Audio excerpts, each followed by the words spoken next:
Aí, minha rapaziada, o que acontece? Vamos mudar um pouquinho disso aqui, quero falar sobre outra situação, que é o seguinte. Tá aí já, a semana inteira a gente comentou muito sobre isso, que foi a questão do Marcos Antônio.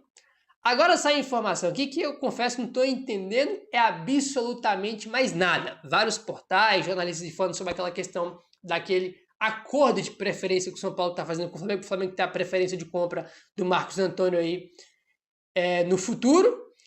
E o PVC traz aqui a informação dizendo que o São Paulo não vai assinar nenhuma prioridade aí de compra para o Flamengo, né, em relação ao Marcos Antônio, tá? Então a reviravolta, pelo menos foi a informação que trouxe aqui o PVC no UOL. Tá aí, ó. São Paulo não vai assinar prioridade ao Flamengo por Marcos Antônio, diz PVC. Ó. Eu tenho a informação de que o São Paulo não vai assinar. O São Paulo tem uma conversa de boca. O São Paulo queria o Alan e o Flamengo falou, eu quero o Marcos Antônio. E o São Paulo falou, eu não vou vender o Marcos Antônio. O São Paulo não está para o Flamengo como o Braga está para o Benfica, como o Belenenses. O São Paulo não é o Hoffenheim do Bayern de Munique. O São Paulo descobriu um jogador antes dos principais adversários e agora está jogando em um nível que interessa ao Flamengo, que é o mais poderoso economicamente neste momento. Foi a informação que trouxe o PVC, né? Assim, vamos lá. Primeiro ponto.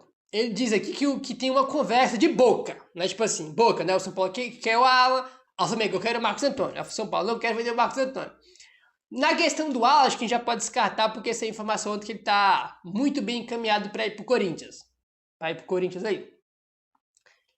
E eu entendi o que ele quis dizer aqui, né? Que o São Paulo não está para o Flamengo como tá o Braga pro Benfica, né? Como tá o Hoffenheim pro Bayern, no sentido de que, assim, o Bayern de Munique, por exemplo, ele é muito famoso por enfraquecer os seus rivais locais, né? Ele vai, sempre quando tem um destaque no Borussia Dortmund, ele vai lá e pega um jogador do Borussia Dortmund. Porra, teve 1 milhão de jogador que aconteceu isso, né? O Mário Götze aconteceu isso, o Lewandowski, né? Acho que o Hummels também, né? Também foi jogar depois no Bayern de Munique. Tipo assim, um monte de jogador se destaca no Dortmund e depois o Bayern vai lá e pega. Ele reforça o seu time e enfraquece o seu rival, né? Aí dá um exemplo aqui de que o São Paulo não é para o Flamengo, como também é o Braga para o Benfica, né? No sentido de que o Flamengo não vai chegar no São Paulo e vai pegar o Marcos Antônio de qualquer jeito, né? Porque não é assim que a banda toca. Né? Foi nesse sentido aí que o PVC quis dizer. Então tá aí, né? Tem jornalista falando que tem um acordo aí, né, de cavalheiro, como foi essa informação, né? Que o São Paulo deu a prioridade para o Flamengo. E agora o PVC traz que tem uma conversa de boca, mas que o São Paulo não vai assinar nada, né? Em relação à prioridade aí ser cedida para o Flamengo em uma futura venda do jogador, né? Então pode ter uma reviravolta aí. Vamos ver o que vai sair nos próximos dias em relação a isso. É um tipo de coisa muito confuso, né? Tipo assim, já é estranho você pode querer ceder a prioridade para o Flamengo, tipo assim, que a prioridade, beleza, então me dá o Alan por empréstimo, paga parte do salário, a gente assina um acordo aqui e a prioridade é de vocês, do Marcos Antônio. Ou então me paga uma grana. Né? Isso, me paga X valor, aí dá prioridade para vocês. É assim, né? Não ceder de graça, não faz o menor sentido. Né? Enfim. Bom, como todo mundo aí já sabe, o São Paulo vendeu aí o Ângelo, que é um dos principais jogadores aí da base do São Paulo. O São Paulo vendeu ele para o Strasbourg da França, já foi vendido, ele foi um dos que foram doados na passagem. A gente teve o Henrique Carmo, o Matheus Alves, o Lucas Ferreira e o Ângelo foi um deles. Ele foi vendido, acho que foi por 5 milhões de euros, se eu não tenho nada, 5. E o que acontece? Ele não foi ainda porque ele não tem 18 anos. Acho que ele faz 18 anos nesse ano de 2026. Aí faz 18 anos, aí sim ele vai poder ser transferido e poder viajar e se apresentar ao Strasbourg da França. Nesse contrato aí que o São Paulo fez com o Strasbourg pela vinda do jogador, tem uma meta, tá? Que se o Ângelo batesse essa meta, o São Paulo ganharia aí uma grana considerável, tá? Que é o seguinte... No contrato do Ângelo, tá lá que se ele jogar aí 2.000 minutos no time profissional do São Paulo, o São Paulo vai receber 2 milhões de euros aí, tá? De bônus, tá? Então é isso. O Ângelo jogou 2.000 minutos no time de cima do São Paulo, então o Strasbourg tem que pagar mais 2 milhões de euros para o São Paulo, tá? Só que isso não vai acontecer, ó. Segundo Alexander Vieira, o São Paulo já entende internamente que o Ângelo não baterá a meta de 2.000 minutos no profissional. E o clube não vai receber os 2 bilhões de euros. É aquela coisa, cara, tipo assim, vende o jogador por preço de nada, aí ele era pra estar na copinha junto com o time pra disputar a copinha, não tava jogando torneio de não sei o que fora, foi se apresentar ao próprio Estrasburgo pra fazer teste não sei o que lá, tipo assim, cara, é tudo muito mal feito, né, cara, no São Paulo, mas obra daquela gestão maldita e corrupta que é a pior da história do São Paulo, então não surpreende fazer um acordo bizarro de ruim e outra venda ridícula, não dá pra, né, achar estranho porque esse tipo de negociação ridícula e patética já era de praxe daquela gestão corrupta que deixou o São Paulo, né?